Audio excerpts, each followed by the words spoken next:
Hey guys, thanks for coming to this video.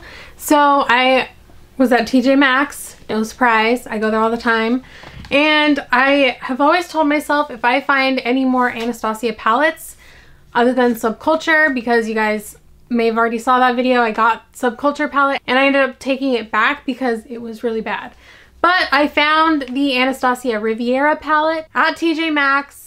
It was $24.99. I think the normal price of these are like $42. So whenever I can find a really good deal like that on a really good brand, I can't pass it up. We're gonna see if this is any good.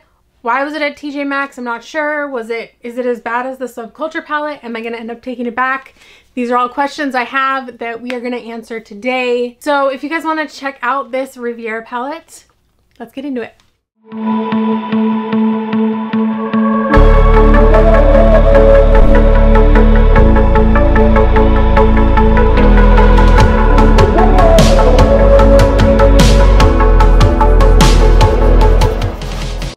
Alright, so first of all, do you guys like these puffy headbands? Do you have them? Do you wear them? I feel like I'm in between where I kind of love it, but at the same time I'm like, I don't know if I like it. I'm trying it out for this video. Let me know what you guys think. Does it look good? Does it look ridiculous? Like, I don't know. But I just wanted to try it out. I don't know. It's just one of those things. Alright, so this palette, let's open it up. So one thing about this palette is it's not the velvety kind like her other ones, which I really love the velvet. I don't know why.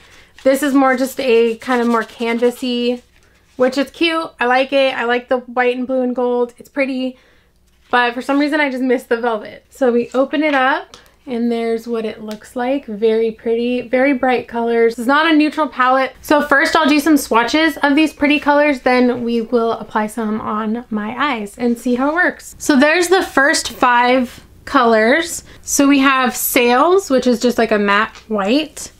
We have Yacht, which is this really pretty bronzy color. We have Seychelles. I do not know how to say that. Seychelles, I don't know. It's really pretty like aqua blue color. It's kind of got a deeper blue and a lighter, more aqua greeny blue like shift. It's really pretty. We have Palermo, nice pink. We have Seaside, which that color looks really pretty. I think I might want to use that one. It's kind of like a purple with like a light, like golden, almost silvery shift. It's really hard to explain, but those are really pretty and they're swatching nice. So there's the next 5. So this really pretty gold one is Inheritance. Then we have Mediterranean, which is this really pretty blue, almost purple shift in there. That's really pretty. We have a matte Estate. Cabana is the next one, another matte. Then we have Coastline, another matte. So the final 4 colors, we have this hot pink Bahamas.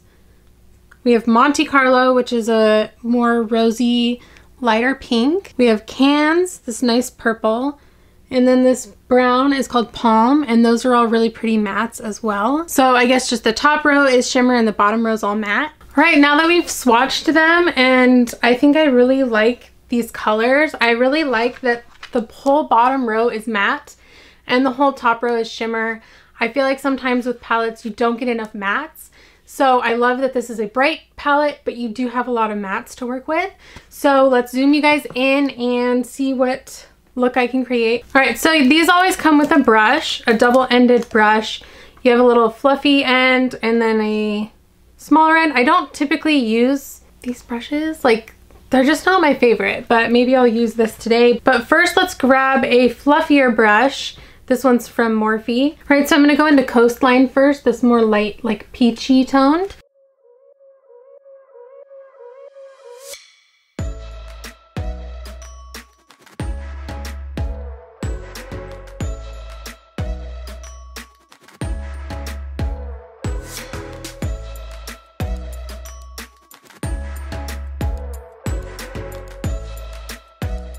So I'm gonna go in with the purple matte Canes and just go a little more lower in the crease.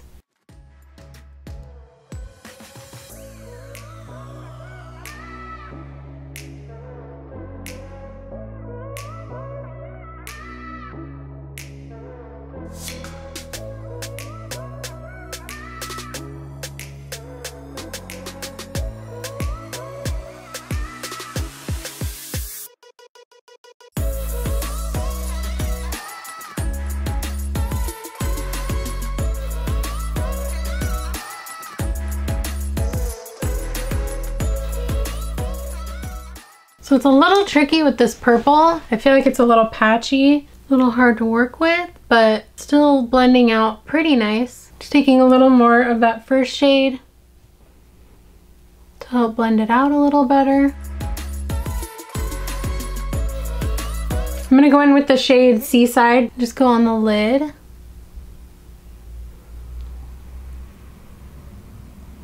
As best I can with these really long nails.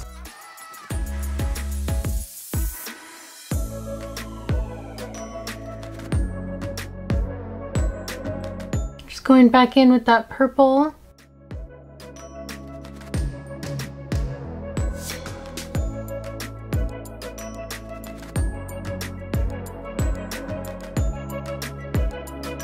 So I'm going to take a flat shader brush and go into the Sails, the white shade, and just use that as a brow bone highlight.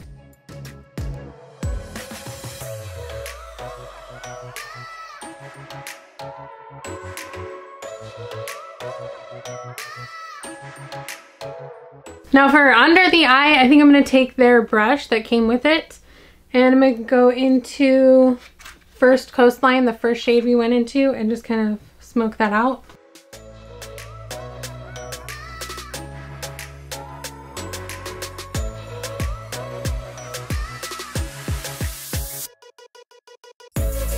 Then I'm going to use the other end, the smaller one, and I'm going to go into the deep brown Palm and just go a little bit tighter to that lower lash line.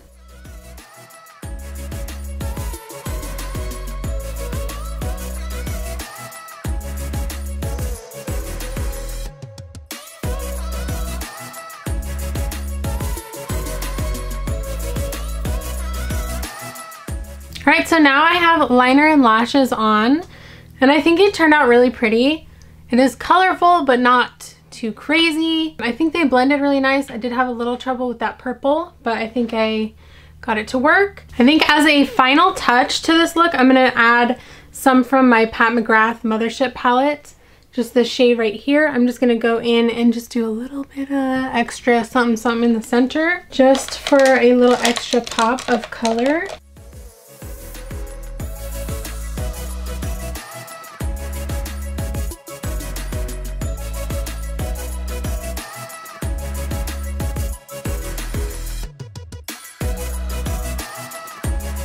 Alright, that was the little extra pop that I needed. Let me zoom back out and we'll talk a little bit more about this palette. Alright, so I really love this palette. It turned out a lot better than the Subculture palette did. That one, just none of the shades were really blending right. They was getting muddy. It just wasn't performing very well. These, I love these. I mean, it's definitely something that's going to take a little bit of time to figure out different looks that you can do with it, but it's definitely fun, and I love that you get a lot of mattes. I mean, I love this look. I think it turned out really fun. Something a little different, a little bit of color, but it's just nothing too intense or crazy.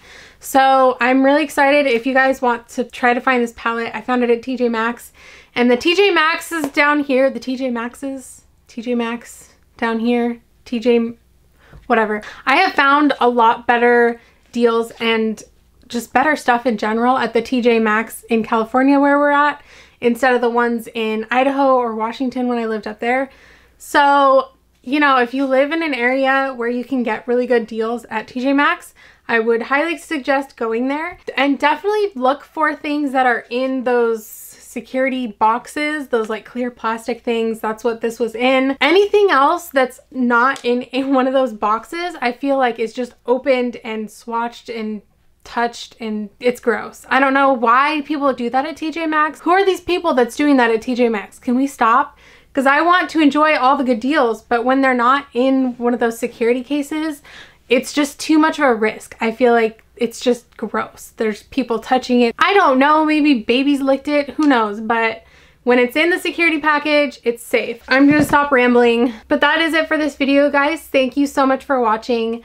Let me know your best find at TJ Maxx. Did you find something amazing? Did you find something makeup related? Did you find some fashion piece? Did you find a really awesome purse? Let me know what your best thing that you have gotten at TJ Maxx is. I would love to know. Please subscribe if you haven't already. I've been doing 3 videos a week, and ring the little notification bell if you want to be notified when I upload. And I will see you in the next video. Bye.